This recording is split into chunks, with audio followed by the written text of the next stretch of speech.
بسم اللہ الرحمن الرحیم۔ بھائی یہ جو عید کی نماز ہے نا، اس کے بارے میں لوگ بہت پوچھ رہے ہیں کہ اگر گورنمنٹ کی طرف سے مسجدوں میں کراؤڈ پر پابندی ہو تو کیا ہم اخفل طریقے سے گھر میں عید کی نماز پڑھ سکتے ہیں؟ گھروں میں عید کی نماز جائز نہیں ہے، نہ جمعہ جائز ہے نہ عید کی نماز جائز ہے، کیونکہ جمعہ اور عید کی نماز کے لیے بیسک شرط جو فقہا بیان کرتے ہیں وہ ہے اذن عام، کھلی اجازت ہو۔ آپ گھر میں اگر جمعہ پڑھیں دروازہ کھول دیں، سب کو آنے کی اجازت ہے۔ اور لوگ کہتے ہیں اس کی دلیل کیا ہے؟ بھائی اس کی دلیل یہ کہ جمعہ اور عید یہ شاعر اسلام میں سے ہے، یہ بند کمروں میں نہیں ہوتا، اس سے جمعے اور عید کی ویلیو ختم ہو جاتی ہے۔ جیسے نبی صلی اللہ علیہ وسلم کے دور میں گاؤں میں کبھی جمعہ نہیں ہوا، مدینہ کے ارد گرد کے جو گاؤں کے لوگ تھے وہ جمعہ آ کے پڑھتے تھے، کہاں؟ مدینہ میں، گاؤں میں نہیں قائم کیا، کیونکہ یہ شاعر اسلام میں سے ہے نا۔ تو اب یہ کیسی اجازت ہے کہ نبی کے دور میں گاؤں کے لوگ شہر میں آ کے پڑھ رہے ہیں اور یہاں شہر کے لوگ اپنے اپنے گھروں میں بند ہو کے پڑھ رہے ہیں؟ تو ہماری رائے یہی ہے، اور حضرت مفتی تقی عثمانی صاحب کا بھی اسی پہ فتویٰ ہے کہ ان لاک ڈاؤن کے حالات میں گھروں میں آپ ظہر پڑھیں گے، جمعے کی نماز نہیں پڑھیں گے، نہ عید کی نماز پڑھیں گے۔ عید کی نماز وہاں پڑھ سکتے ہیں کہ جہاں پھر لوگوں کو کھلے عام اجازت دے دیں۔ تو اگر کسی فیکٹری میں یا کسی ایسی جگہ پہ سب کو آپ نے اجازت دے دی بھائی یہاں آئیں، تو وہ پڑھیں، پھر اجازت ہے۔ تو یہی رائے ہے، اس کے خلاف جو قول ہے ہماری نظر میں وہ ضعیف ہے۔ بعض لوگوں نے کہا کہ کسی عذر سے اگر لوگوں کو روک دیں تو پھر مجبوری ہے، ابھی ہم جو گھر کا دروازہ بند کر رہے ہیں وہ تو عذر سے۔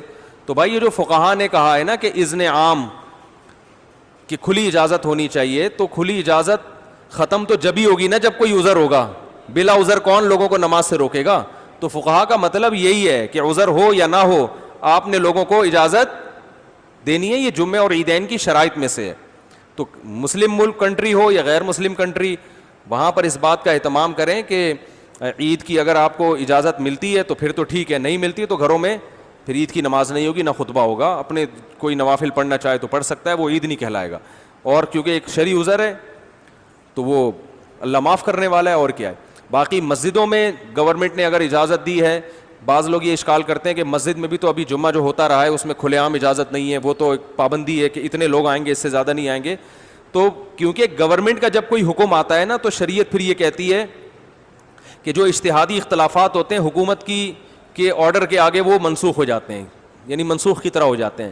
منسوخ تو نہیں کہہ سکتے یہاں پہ، یعنی وہ کالعدم ہوتے ہیں۔ تو گورنمنٹ نے چونکہ مسجد میں نماز پڑھنے کی اجازت دی ہے، تو اگر اس میں اذن عام نہ بھی ہو تو حکومت کی پرمیشن کی وجہ سے وہ کیا ہو جائے گی؟ جائز ہو جائے گی۔ اس پہ تمام فقہا کا اتفاق ہے کہ اس طرح کی جتنی بھی شرطیں ہوتی ہیں وہ حکومت کے فیصلے کی وجہ سے کیا ہو جاتی ہیں؟ کالعدم۔ جیسے چاند کا مسئلہ ہے نا، چاند کا مسئلہ سعودی عرب میں کچھ اور ہے، ہمارے ہاں ان کا سسٹم ہی الگ ہے، ہمارا سسٹم بھی الگ ہے، ہم اس سسٹم کو نہیں مانتے۔ لیکن سعودی عرب میں جب ہم جائیں گے تو وہاں کی گورنمنٹ ہمارے سسٹم کے حساب سے فیصلہ نہیں کرتی، وہ اخفل طریقے سے کرتی ہے۔ تو جیسے بھی کرتی ہے لیکن سعودی حکومت میں وہ کیا ہو جائے گا؟ نافذ، کیونکہ حکم حاکم جو ہے نا شریعت میں اس کی ایک ویلیو ہے، ورنہ ہر آدمی اخفل طریقے سے ہی چلتا رہے گا تو یہ تو تباہی برباد ہو جائے گی نا۔ تو اس لیے وہاں ہم کہتے ہیں کہ جب گورنمنٹ نے ایک لا پاس کر دیا، فیصلہ کر دیا، تو جب گورنمنٹ کہے گی عید ہے تو عید ہے، جب کہے گی بقرہ عید ہے تو کیا ہے؟ بقرہ عید ہے۔ یہاں ہماری گورنمنٹ نے کیونکہ ہلال کمیٹی بنائی ہوئی ہے، اس کے اتھارٹی کا حق حاصل ہے، تو وہ جب فیصلہ کرے گی تو کیا ہوگا؟ ابھی دیکھو نا، 4-5 سال پہلے ہم نے بتا دیا تھا کہ 30 روزے مکمل ہوں گے، 5-6 سال پرانی بات ہے، بلکہ اس سے بھی زیادہ۔ فلکیات والے کہہ رہے تھے چاند کہیں بھی نظر نہیں آئے گا، 30 روزے پکے ڈھکے۔ تو ہلال کمیٹی نے اعلان بھی نہیں کیا کہ کل عید ہے، اور 30 روزے ہو گئے، تراویح بھی ہو گئی، ہماری مسجد میں بیان شروع ہو گیا، ایک دم رات کو 10:30 بجے اطلاع آئی کہ کل کیا ہے؟ عید ہے۔ ہلال کمیٹی نے اپنا فیصلہ واپس لے لیا۔ اب ہمارا میٹر تو گھوما تھا کہ چاند کہیں دور دور کا بھی نام و نشان نہیں، پتہ نہیں ان کو نظر کہاں سے آ گیا، لیکن بہرحال ہم نے بھی کیا کیا ہے؟ عید منائی ہے۔ کیونکہ اب اپنی رائے میں مسلط کروں گا، بھائی میں اس فیصلے کو نہیں مانتا، ہمارے جامع رشید بھی نہیں مانتا، تو بھائی جامع رشید کوئی گورنمنٹ تھوڑی ہے۔ تو گورنمنٹ کی طرف سے جو کمیٹی ہے، ہلال کمیٹی اتھارٹی، حکومت کی طرف سے اس کو حاصل ہے۔ تو جب حکومت کوئی فیصلہ کرتی ہے تو وہ فیصلہ آپ کی رائے پر مقدم ہوتا ہے۔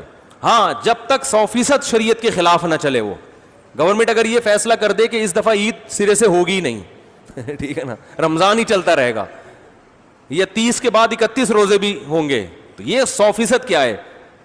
غلط ہے, اس میں اختلاف رائے کی گنجائش ہے ہی نہیں. تو جو ایسا فیصلہ جس میں اختلاف رائے کی کوئی تک بنتا ہی نہیں ہے, گنجائش ہی نہیں ہے, وہاں یا گورنمنٹ شراب کو حلال کر دے, وہ تھوڑی ہوگا. اسی طرح گورنمنٹ نے جو 4 شادیوں پہ پابندی لگائی ہے, تو یہ پابندی شریعت میں کیا ہے؟ کالعدم ہے. آپ چھپ کے کر سکتے ہو, چھپ کے نکاح کرو, تو یہ بالکل جائز ہے. تو یہ کیونکہ قرآن میں صاف لکھا ہوا ہے, تو یہ اختلافی مسئلہ تھوڑی ہے. وہ الگ بات ہے کہ اس کے بعد اختلافی مسائل ہی شروع ہوں گے. 4 شادیاں کرنا اسلام میں بالاتفاق جائز ہے, لیکن یہ ایسا اتفاق ہے کہ جیسے ہی کرو گے اختلافات شروع ہے. بعض اتفاقی مسائل میں اختلافات بہت ہیں. تو خیر, تو اس لیے وہ اذن حاکم کی وجہ سے اس کی مسجد میں اجازت ہے. تو گھروں میں اخفل طریقے سے نہ عید پڑھ سکتے ہیں اور نہ جمعہ.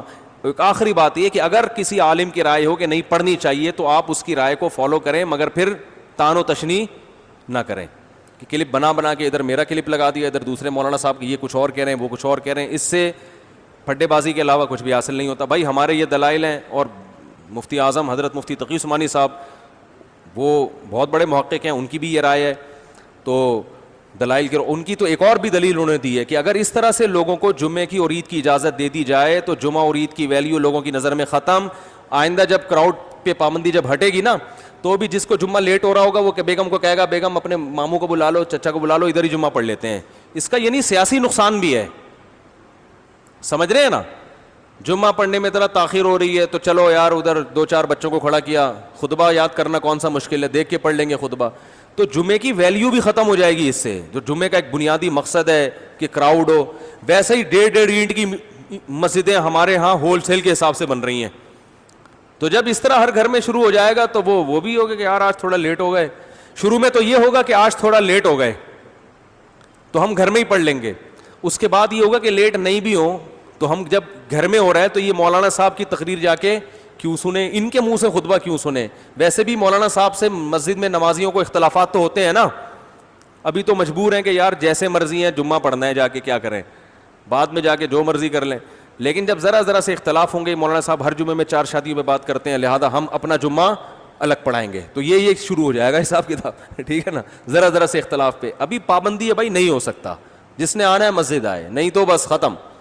تو یہ مفتی تقی عثمانی صاحب دامت برکاتہم کی رائے یہ ہے کہ یہ سیاستاً بھی کیا ہے, نقصان دہ ہے. لیکن پھر بھی اگر کسی عالم کی رائے ہے, وہ مصر ہیں کہ نہیں گھر میں, تو کوئی ان عالم کو فالو کرتا ہے تو ٹھیک ہے. لیکن ایک تو علماء کا احترام کریں, ایک دوسرے پہ کیچڑ نہ اچھالیں. اگر کوئی عالم یہ کہتے ہیں نہیں گھر میں عید پڑھ سکتے ہیں, جمعہ پڑھ سکتے ہیں, تو بہرحال وہ عالم ہے تو قابل احترام ہے. آپ ان کی رائے سے اگر اختلاف کرتے ہیں تو بھی قابل احترام, اتفاق کرتے ہیں تو بھی قابل احترام. یہ اتنا بڑا مسئلہ نہیں ہے گھر میں جمعہ یا نہ ہونا یا ہونا. لیکن علماء کی شان میں گستاخیاں یا بد کلامیاں یا یہ اس طرح کی چیزیں, یہ زیادہ ہیڈیک ہے, تو یہ صحیح نہیں ہے.